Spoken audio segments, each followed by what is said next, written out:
Assalamualaikum dear students. The topic we are going to discuss today is liquid pressure in closed containers. यानी हम closed container में liquid pressure के बारे में discuss करेंगे.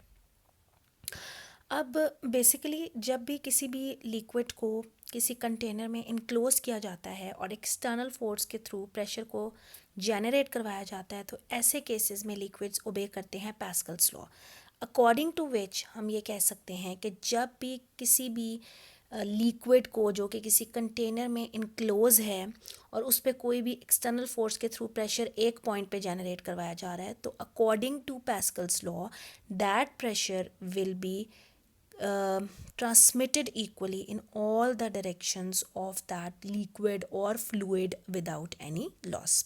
We can easily understand it by this figure. In this figure हमारे पास एक round bottom flask है और राउंड बॉटम फ्लास्क में डिफरेंट पॉइंट्स पे होल्स किए गए और इसको फिलअप किया गया वाटर के साथ और एक पिस्टन के थ्रू यहाँ पे फोर्स अप्लाई की गई. अब फोर्स की वजह से वाटर के इस पॉइंट पे प्रेशर जनरेट होगा and according to Pascal law ये सारे के सारे होल्स में से इक्वल प्रेशर से पानी बाहर आएगा क्योंकि प्रेशर इक्वली ट्रांसमिट हुआ है. नाउ अगर हम देखें तो इन सब होल्स में से जितना पानी बाहर आ रहा है वो बिल्कुल इक्वल स्पीड और प्रेशर के साथ आ रहा है, जिसका मतलब है कि it is obeying Pascal's law because it was a closed container. Now we will see different applications of Pascal's law. हमारे पास मेन हाइड्रोलिक सिस्टम्स हैं जो कि पैस्कल्स लॉ की मेन एप्लीकेशंस हैं जिन पे पैस्कल लॉ अप्लाई होता है. जैसे हमारे पास हाइड्रोलिक ब्रेक सिस्टम है, हाइड्रोलिक जैक सिस्टम है, हाइड्रोलिक प्रेस, हाइड्रोलिक लिफ्ट्स, ये सारे हाइड्रोलिक सिस्टम है. तो हाइड्रोलिक सिस्टम्स को हम कैसे डिफाइन करेंगे कि फिजिक्स की the branch of physics that deals with the transmission of fluid pressure through pipes as a source of mechanical force, यानी वो ब्रांच फिजिक्स की जिसमें हम फ्लूइड प्रेशर को पाइप्स के थ्रू फोर्स जनरेट करवाने के लिए यूज़ करते हैं. ठीक है, अब यहाँ पे वर्ड यूज़ हुआ है फ्लूइड का. इसका ये मतलब है कि पैस्कल्स लॉ सिर्फ लिक्विड पे नहीं बल्कि गैसेस पर भी एप्लीकेबल है. फ्लूइड्स में लिक्विड और गैसेस दोनों आती हैं और ये जितने भी हाइड्रोलिक सिस्टम्स हैं ये एक सिंपल प्रिंसिपल पे वर्कआउट करते हैं according to which smaller forces are use to produce greater force. Next हम ये देखते हैं कि हमारे पास एक हाइड्रोलिक सिस्टम है. इसमें बेसिकली हमारे पास और हमारी जितनी भी बाकी हाइड्रोलिक मशीन्स हैं वो सारी इसी सिस्टम के अकॉर्डिंग वर्कआउट करती हैं. हमारे पास दो सिलेंडर होंगे, एक सिलेंडर का एरिया A1 है, एक सिलेंडर का एरिया A2 है and both of them are connected by a pipe in which a fluid is being enclosed. अब बेसिकली एक सिलेंडर के ऊपर जो पिस्टन है इसका एरिया हमारे पास A1 है, इसका एरिया है A2. It can be clearly seen that A2 is greater than A1. Now when a very smaller force F1 is applied on a piston of smaller cross sectional area तो यहाँ पर fluid में pressure generate होगा. According to Pascal law that pressure should be transmitted equally in all the directions inside the fluid.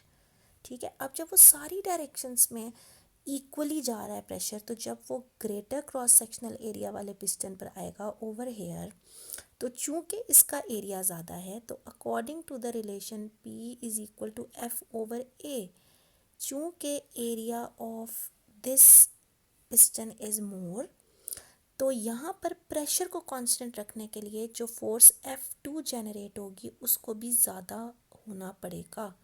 यानी अगर area A2 हम ये कह रहे हैं कि ज़्यादा है तो जो प्रेशर हमारे पास फोर्स लग रही होगी उसको भी ज़्यादा होना होगा.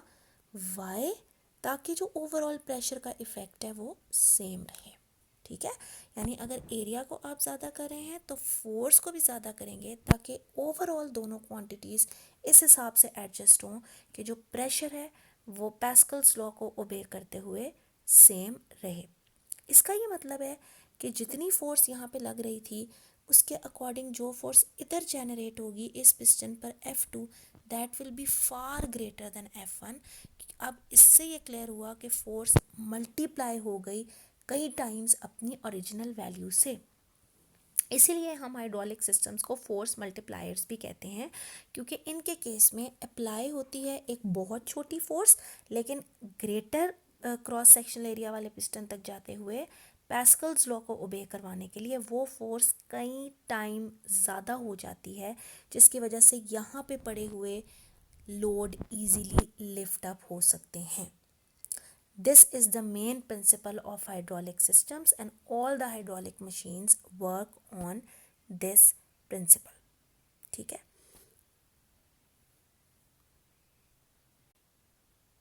अच्छा, अब हम देखेंगे कि हमारे पास ये जो प्रिंसिपल ऑफ हाइड्रोलिक्स है इसकी मैथमेटिकल फॉर्म क्या है. यहाँ पे अगर हम देखें तो this is a hydraulic system and it is obeying Pascal's law. So इधर वाला जो प्रेशर जनरेट हो रहा है इस पिस्टन पर वो डेफिनेटली इस प्रेशर के इक्वल है, यानी P1 is equal to P2. हमारे पास प्रेशर इन सॉलिड्स का फार्मूला होता है P is equal to F over A. So for P1 F1 over A1 will be equal to F2 over A2. इस तरह इसको क्रॉस मल्टीप्लाई करेंगे तो ये वाली फॉर्म आएगी और यहाँ से हमें क्लियर है कि A2 over A1 will be greater than 1.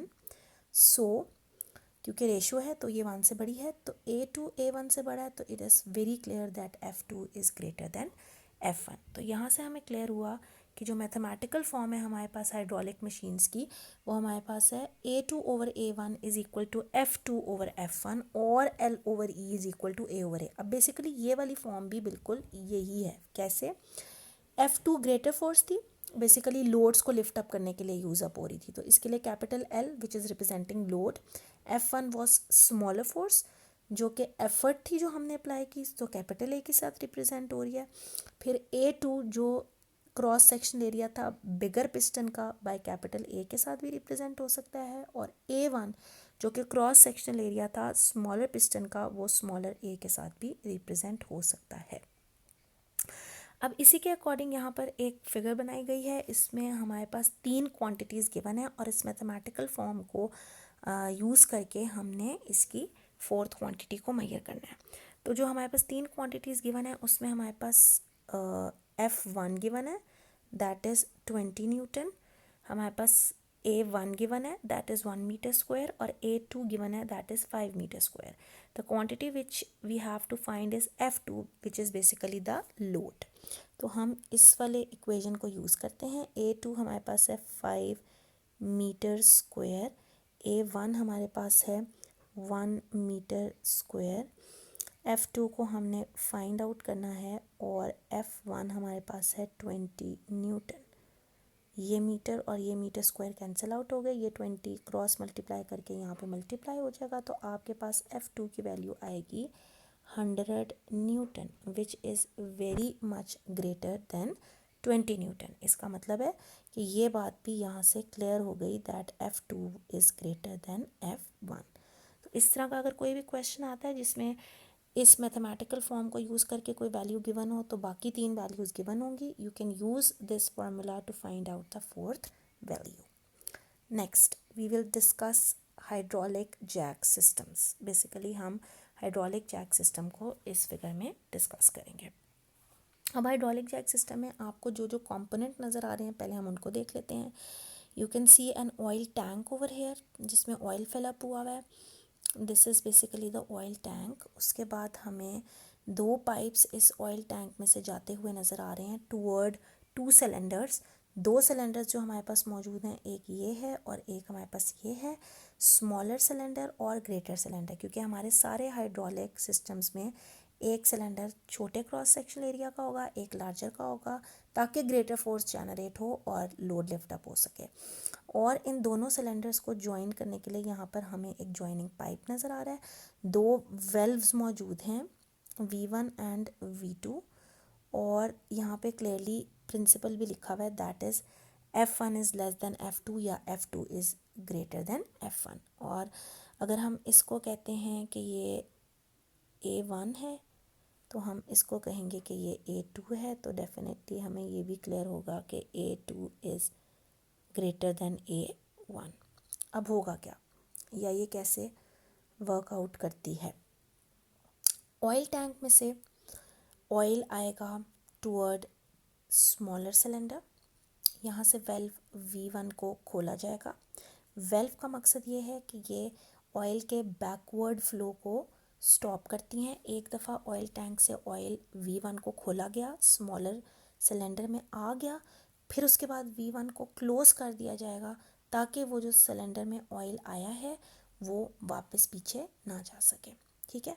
उसके बाद यहाँ पर एक फोर्स F1 अप्लाई की जाएगी on the smaller cross sectional area piston, और स्मॉलर सिलेंडर पे जब वो फोर्स अप्लाई होगी तो इधर प्रेशर जनरेट होगा। वो pressure because of Pascal law equally transmit होगा यहाँ से लार्जर क्रॉस सेक्शनल एरिया पे, और हमें ये पता है कि यहाँ पर वो फोर्स जो हमने छोटी अप्लाई की थी वो कई टाइम्स ज़्यादा हो जाएगी। It will be multiplied many times, due to which it can easily lift up a car over here. अब यहाँ पे जो वेल्व V2 मौजूद है उसका ये मकसद है कि जब प्रेशर एग्जर्ट हो जाएगा forward from the pipe, it will move toward the piston और the cylinder of larger cross sectional area, तो ये वेल्व बंद हो जाएगी ताकि यहाँ पे प्रेशर मेंटेन्ड रहे। ठीक है, और एट द एंड इतनी ज़्यादा फोर्स जनरेट होगी कि ये कार इजीली ऊपर लिफ्ट अप हो जाएगी। अब जब कार को लिफ्ट अप करवाया जाता है, उसको वॉश किया जाता है, जब दोबारा वापस अपनी पोजीशन पे लाया जाता है तो बेसिकली इन वेल्व्स को ओपन किया जाता है, और जो यहाँ पे स्टॉपर था इसको ओपन कर दिया जाता है। प्रेशर रिड्यूस हो जाता है, प्रेशर जो मेंटेन हुआ था वो कम हो जाता है, और आहिस्ता आहिस्ता कार अपनी ओरिजिनल जगह पे वापस आ जाती है। अब यहाँ पे क्या हो रहा है, smaller force was producing greater force and basically hydraulic system was working which was obeying Pascal's law. Next हम देखेंगे एक और एप्लीकेशन, हम देखेंगे हाइड्रोलिक ब्रेक सिस्टम को। ये वो सिस्टम है जो हमारी कार्स में मौजूद होता है। Whenever we have to stop a car, तो जो ब्रेक पैडल होता है उसको पाँव के थ्रू थोड़ी सी फोर्स के साथ प्रेस किया जाता है और एज अ रिजल्ट जो व्हील्स होते हैं वो रुक जाते हैं। अब यहाँ पे बेसिकली इस मशीन में क्या हो रहा है कि हमारे पास ये एक कंप्लीट हाइड्रोलिक सिस्टम की एक एग्जाम्पल है जिसमें 2 सिलेंडर्स मौजूद हैं। एक हमारे पास मास्टर सिलेंडर है जो कि नैरो है, स्मॉलर क्रॉस सेक्शनल एरिया के सिलेंडर के साथ, स्मॉलर क्रॉस सेक्शनल एरिया का सिलेंडर है, और ये एक पाइप के थ्रू कनेक्टेड है with a slave cylinder which is of larger cross sectional area. तो जितने भी हाइड्रोलिक सिस्टम्स होते हैं हमारे, उन सब में 2 डिफरेंट क्रॉस सेक्शनल एरिया के सिलेंडर्स कनेक्टेड होते हैं with the help of a pipe. ये स्लेव सिलेंडर आगे कनेक्टेड है, यहाँ पर मौजूद होगा इसका बिगर पिस्टन, और आगे ब्रेक पैड है, ब्रेक पैड के साथ आगे disc of the wheel and the wheel. तो बेसिकली यहाँ पे होता ये है कि जब ब्रेक पैडल पे गाड़ी के पहियों को रोकने के लिए पाँव के थ्रू थोड़ी सी फोर्स लगाई जाती है, let suppose that force is F1, ठीक है, या वो कोई भी छोटी सी फोर्स है, तो यहाँ पर इस पॉइंट ऑफ द फ्लूइड पे वो फोर्स प्रेशर जनरेट करती है। अब चूँकि ये एक क्लोज सिस्टम है तो यहाँ पे पैस्कल्स लॉ अप्लाई होगा, and according to Pascal's law यहाँ पे जनरेट होने वाला pressure will be transmitted equally in all the directions, तो वो इस पाइप में से भी ट्रांसमिट होता हुआ इस लार्जर सिलेंडर तक आएगा। अब हमने ये देखा है according to the equation F2 over F1 is equal to A2 over A1 which is the mathematical form of hydraulic systems। जितनी फोर्स F1 यहाँ पर स्मॉलर सिलेंडर पे लगाई गई, मास्टर सिलेंडर पे लगाई गई, वही फोर्स जब लार्जर क्रॉस सेक्शन एरिया वाले सिलेंडर पे जाएगी तो वो कई टाइम्स मल्टीप्लाई हो जाएगी। जब वो मल्टीप्लाई हो जाएगी तो इसका मतलब है उसकी वैल्यू ज़्यादा हो जाएगी, वो इंक्रीज़ हो जाएगी, और वही फोर्स एक पुश लगाएगी on the brake pad over here. अब इस ब्रेक पैड पे जब ये फोर्स लगेगी तो ये ब्रेक पैड जाके टकराएगा डिस्क ऑफ द व्हील के साथ, और उस टकराने की वजह से ये रगड़ खाएगा। रगड़ खाने का मतलब है फ्रिक्शन प्रोड्यूस होगी, और उस फ्रिक्शन की वजह से जो गाड़ी का व्हील होगा वो स्टॉप हो जाएगा। तो बेसिकली ये सारा सिस्टम है जो जब ब्रेक को अप्लाई किया जाता है तो हो रहा होता है, और ये पूरा का पूरा एक कंप्लीट हाइड्रोलिक सिस्टम है। अच्छा, अब यहाँ पर जो फ्लूइड इस्तेमाल होता है वो ब्रेक ऑयल होता है। वो हमारे पास कभी भी वाटर या कोई और ऑयल नहीं होता, क्योंकि ब्रेक ऑयल की डेंसिटी इस किस्म की होती है कि प्रॉपरली सारे पिस्टन्स भी और पूरा सिस्टम प्रॉपर तरीके से वर्क कर सके। तो इस तरीके से हाइड्रोलिक ब्रेक सिस्टम जो है वो वर्क करता है। I hope that hydraulic system is clear to you.